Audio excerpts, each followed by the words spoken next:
If you have an interest in living a happier, healthier, and longer life, and you happen to like nuts, then this video is definitely for you.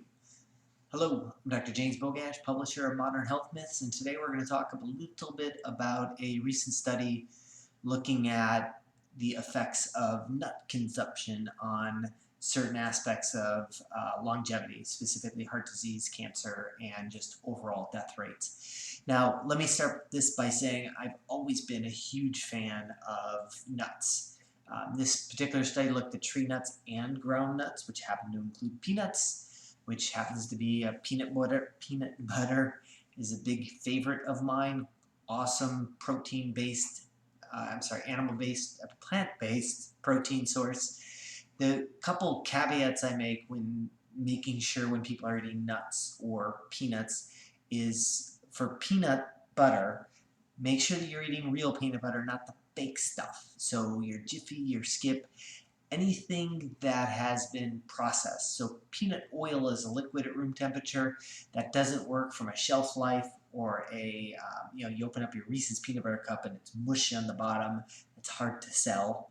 So in order to make it a solid at room temperature and extend shelf life almost indefinitely, they hydrogenate the oil. So most of the peanut butters have partially hydrogenated vegetable oil, and it goes from something that is good for you to something that creates chronic disease. Interestingly enough, when you go into a grocery store, Target, Walmart, wherever, and you look at the peanut butter aisle, all the peanut butter is cleared out. It's all the crap stuff. It's all the peanut butter we should not be eating. All the Laura Scudders, the Justins, there are plenty of that for the taking. And so people obviously don't understand that while I think peanut butter is good for them, the processed hydrogenated peanut oil is not. Same thing goes with nuts. I'm a big fan of all of them. If you happen to be extremely wealthy or you want to act like it, you can toss around some Brazil nuts or macadamia nuts. But pretty much every nut has been shown to be good for us in one way or another.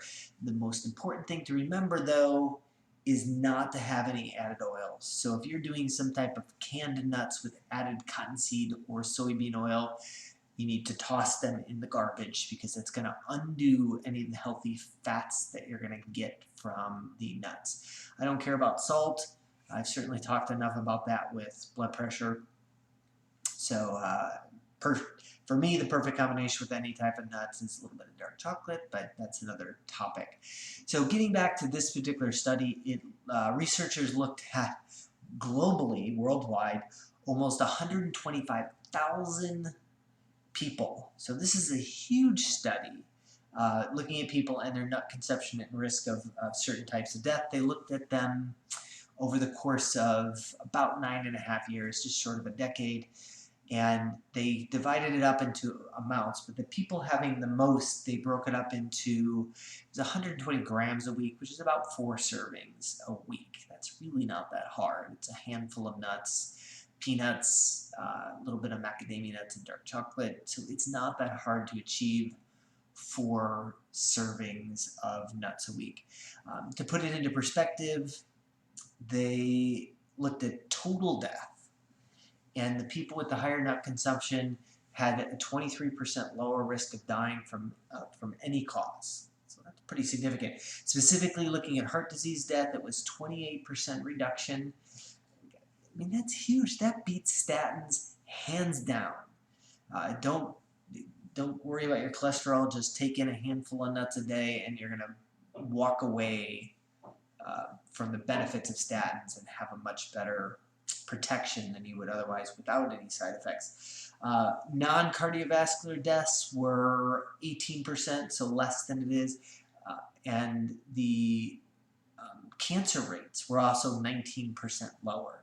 So these are pretty substantial reductions from something as simple as a handful of nuts a couple times a week.